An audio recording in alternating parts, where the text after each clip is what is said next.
Hello mga peeps, what's up? I'm so excited to share my life with you guys. So today, samahan niyo ako sa isang typical day in my life.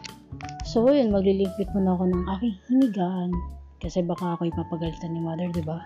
Wala pa ako dyan sa sarili ko, kaya pagpasensya na yung mukha ko ha. Wala pang ayos-ayos yan ha, pero at least hindi mukhang unggoy. Pero minsan mapapaisip ka na lang kung bakit di ka pinili niya.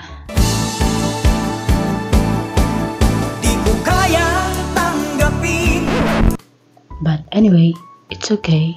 Pag nakita mo, edi pakpak mo yung ulo. Kemerot!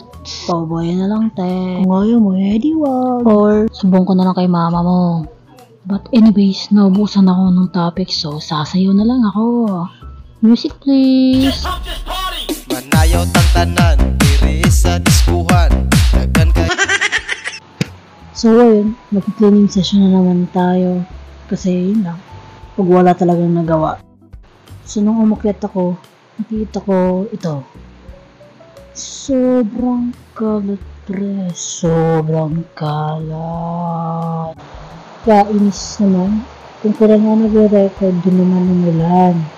But anyways, tuloy pa rin ang pag-cleaning session natin for today's picture. Inuna ko pala yung pagtutupin ng mga damit kasi lalo gusto ko lang, but actually ako lagi yung nagtutupi ng mga damit, lalo na kapag umaalis din yung mga kapatid ko pupunta sa school, tapos ayun, sobrang kalat, promise. Ba talaga pag maraming kakapatid mo, but still lugi pa rin yung mga taong gagalaw dito sa bahay namin. Minsan gusto mo na lang sumigaw eh. Pero wala ka nang magagawa kasi mag-isa ka lang babae sa bahay. Sheesh! Bale, 6 yung mga lalaking kasama ko dito sa bahay. Then, 2 babae. Pero yung isang babae is maliit pa, mga grade 7 na ngayon. Ay, grade 8 pala. Nakalimutan. So, yun na nga. Inalis ko na yung mga bagay dun sa side. Nilalagay ko na siya sa pinakaitasan para di kita. Tapos, mauuntog ka pa. Grabe naman itong nangyayari sa buhay ko, no? So, pagkatapos ko dyan, is naman tayo sa mga teddy because ang dami yung dumi. Like, sheesh. Bawal pa naman ako sa mga malikabaway. Pero, wala tayong magagawa. Ngayon na. Ba't adan? Ba't adan? Malapit na tayong matapos mga pre. Kaunti na lang. Makikita nyo ang daming alikabok. Pero at least matatapos na. Konting walis-walis na lang. So, ayun na nga, malinis na. Kaya na pa bang gagawin? Di pupunta na tayo sa iba pa. Kasi naalala ko, may pasok pa pala. So maliligo muna ako ha. Tapos ako dyan maligo. Baka sabihin nila ligo eh. Outfit check before pumunta. So ayun na nga, as you can see, nasa labas na ko niyan. Then maghihintay pa ko yung mga kasama ko kasi ang tagal nilo. Kaya kami ay Tatabi kami. nalate na mga buwang. Ay! O yan o, may nakadipolor. Hello guys. Late na po kami pero ito Hello pa rin. guys, may holding hands ako. Pupunta kami.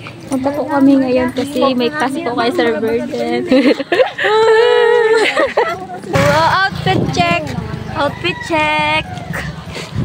Airplane mode. Ala, late na! Tapos minala ko, kalma. Ay, kalmado lang.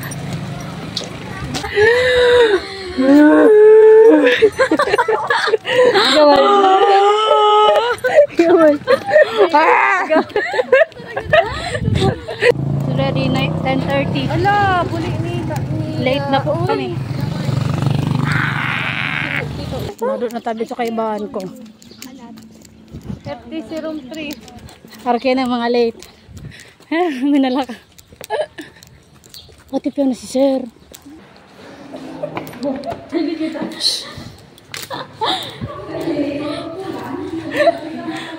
Mana kita dito?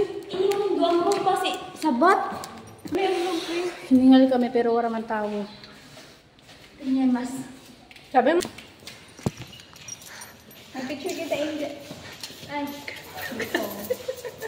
One, let's see the model. One. Oh.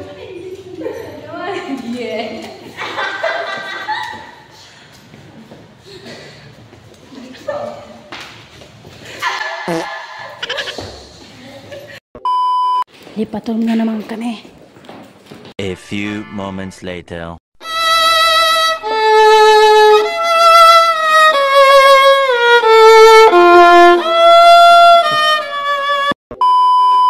Uwi na. Okay na kami ni Allen. Kumusta ang first day na meeting? I'm so tired.